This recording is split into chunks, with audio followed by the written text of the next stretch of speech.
And remember, there's no Google these times. There's no Google. No. That's why when all these younger people like come through, I'm like, you got Google. You could do anything. I had to like call up people. Yellow pages. Call up people. Go, yo, da da da da da. I had to go into some other person's office to. I didn't have internet. To email agents to like this and for 30 minutes, or I mean, internet cafe. It was mad. So I think first things first, how's COVID been treating you? How has this whole year been for you as a performer? I've not performed, yeah. which is probably the most I haven't performed in my life. No, in my life before I started acting, it was like 15.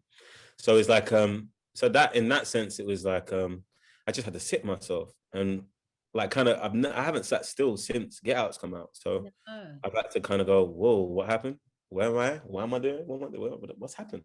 And I had to just really look at myself and really look at things and start from scratch, essentially. I feel for me. And are you liking the process? Are there parts of yourself you've discovered that you didn't know pre-lockdown?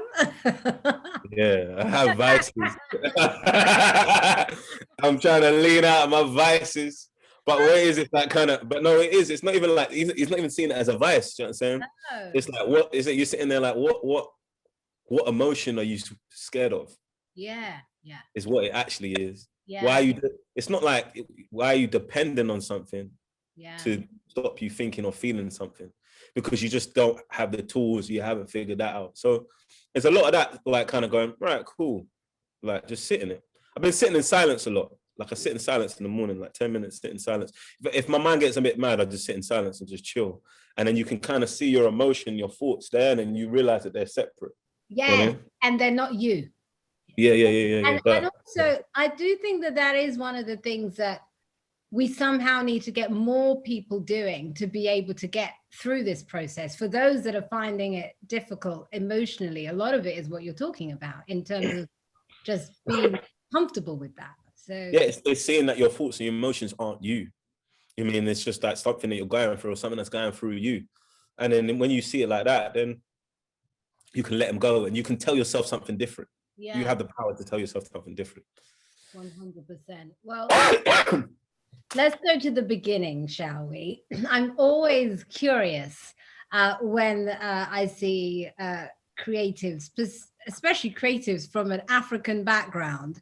I want to know how you managed to get your parents to agree for you to be, before I get to the why, I want to know the how you managed to get them to agree. You know, it was, if I proposed it, I don't think it would have happened. It was a teacher, it was a primary school teacher. Okay. I said to my mum, he said, he should get into acting. He's got something happening. There's something happening there. I was just a bit busy. Yeah. And then I would write in plays as a kid. Like I wrote plays as a kid, and then I got into Anna Sher, North London. It was like my mum put me on a waiting list, but then I realized older, my mum got me into it because to get me off the streets. Do you know what I'm saying? Not like on Friday night, Saturday, weekend, just not hanging around, something to do. Yeah. Do you know what I'm saying? Football wasn't going to be my thing, so it was that. Yeah. Do you know what I'm saying? So that's how I got into it, and then I got into acting through improvisation. Just caught the bug, but so I didn't. It was just like fun for me to do. Then when I was like, so my mom was like, yeah, like I could just keep this going. Yeah. It wasn't messing up the grades. Yes. Because I was still at school, so as long as they weren't messing up the grades. But then when I got to sixth form, it was. Okay. But then I was getting paid. So then when it was like something else, yeah. I was getting on TV, so it was like, so then I could get a little C, I could get a little D, I could get a little E now. So I could afford that. You know what I'm saying? She's like, oh, that job's worth the E. I did remember I retook my A-levels. And I did it externally just because I didn't like my grades. And I just did it. And then I remember I got all A's in like the modules. And then I was like, you know what? I don't even need it like that. I was like, I don't want to know, like, because you have to recalculate it. And I was just like, I don't want to need this. I'm going to bet on myself. I'm going to make this happen. But my mum was really supportive, to be real. Like, even when she just wanted to do it, like, she wanted me to go drama school. So she would push me to go drama school and get a degree and this, that, and the other. And then I just was like, I don't know if I got into drama school, but then I got offered to write an episode of Skins. So I was like, yo, mum, like, I can get this and I won't have to pay. Like, I could use the money to pay for it. I can defer it. And then I deferred it and I'd have to re-audition, but I just didn't go back. Wow. Isn't that amazing? And Yeah, no. also, I think what I love about that is how that moment of intervention can change so much. Because often when somebody takes a path that is not the obvious path, there's always been that intervention. So that teacher seeing something in you and then speaking to your mum and it coming from the right person, because as you say, had it been you or even someone else, your mother may not have reacted in the same. Yeah. That's why I always, if I see something in someone, or I always will big them up. I always say something because you just don't know. Do you know what I'm saying? The ripple effect of that. Do you know what I'm saying? You look like, even like Anna Sher, the reason why my mom didn't know where to start to find Anna Sher, it was a plumber that was doing in our flat. That was like, oh yeah, no, a lot of them go Anna Sher because a lot of people in North were going Anna Sher. So it was that. It was just off chance. But then because she was open to it and she was having conversations, she found out about it. You know what I mean? So, and remember, there's no Google these times. There's no Google. No. That's why like, all these younger people like come through. I'm like, you got Google. You could do anything. I had to like call up people. Yellow pages. Yeah, call up people. Go, yo, da. I had to go into some other person's office to. I didn't have internet. To email agents to like this in 30 minutes or even internet cafe. It was mad. It was mad. Exactly. And still back then we had the phone boxes, didn't we? Yeah, phone boxes. Yeah. It wasn't. I didn't have a mobile like that. No. So let's talk about. We talked about the how. You mentioned sort of being bitten by the bug. What is that bug? Because the bug is different for every performer. What was it for you? It's like when you're free, like you're just like present. Nothing else matters. Nothing else matters. When I was improvising them, nothing else matters. Anything else happened in my life, nothing else mattered. And I was just there and I was just, I would do an improv and I would go and I'll spend the rest of the week thinking how I could have perfected it.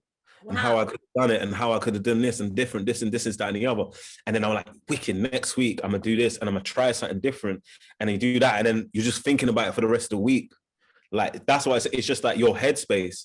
You can get that with computer games. That's why I don't do computer games that much, because it's like, for me, it's not for me, because some people make career at computer games. You just catch the bug and you just start thinking about perfecting your craft and this is that and the other. So I always wanted to put that headspace to something that would propel me or that would grow me, that would make me stand at my fullest height. You feel me? Yeah, of course. And also having that sort of that dedication and that attention to detail, where you were sort of determined to just get better and better, especially at a young age, to have that kind of focus. That in itself isn't normal. It's fun though, but it's fun. June, I find it fun. Like every character I play, like if I do something, like, I'll listen and I'll watch it. And it's so interesting because the film came out in America last weekend. And then you're sitting there, you're like, oh, this is how this game works. Yeah. You're like the best person to play this role after the process. Yeah. Do you know what I'm saying? It's like you need, like, and you're watching yourself essentially 2 years ago. And you're going, oh, you don't know what I know now. Yes. You just don't know.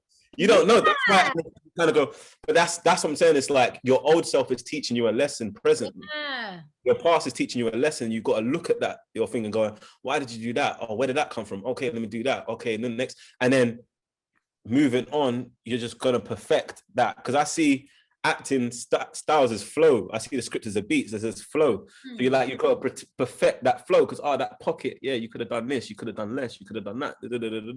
And in my head just goes, I just think that way. It's just what I do. You know what I'm saying? Which is why I don't engage with a lot of stuff, because I will just engage with it in that kind of. Yeah. I will go in that and I just go, you just I got I don't know, got to eat breakfast or something. So are you telling us you have a bit of an obsessive personality, Daniel? I don't think so, June. Is that what I call an obsessive personality? That was called obsessive. I wouldn't call it obsessive. I'm calling it, I don't know. Call it perfectionist. That's what we're gonna call it. I don't think I'm a perfectionist, because I've met perfectionists, and I'm like, that's stressful. Yeah. You know what I'm saying? It's like I'm kind of brother where I'm like, I've got better at just kind of like, if someone says, "Are you cool with that take?" I'm like, "Yeah, you cool?" Like, if it's honest, then I can let go. If I'm being fake or I'm lying, then I can't let go. Yeah. But if I'm being honest, I'm like, that's how I feel right now. And if so, next day, if I would do it differently the next day, but it's not the next day, it's on today. So like, it's just like, that's how I felt today.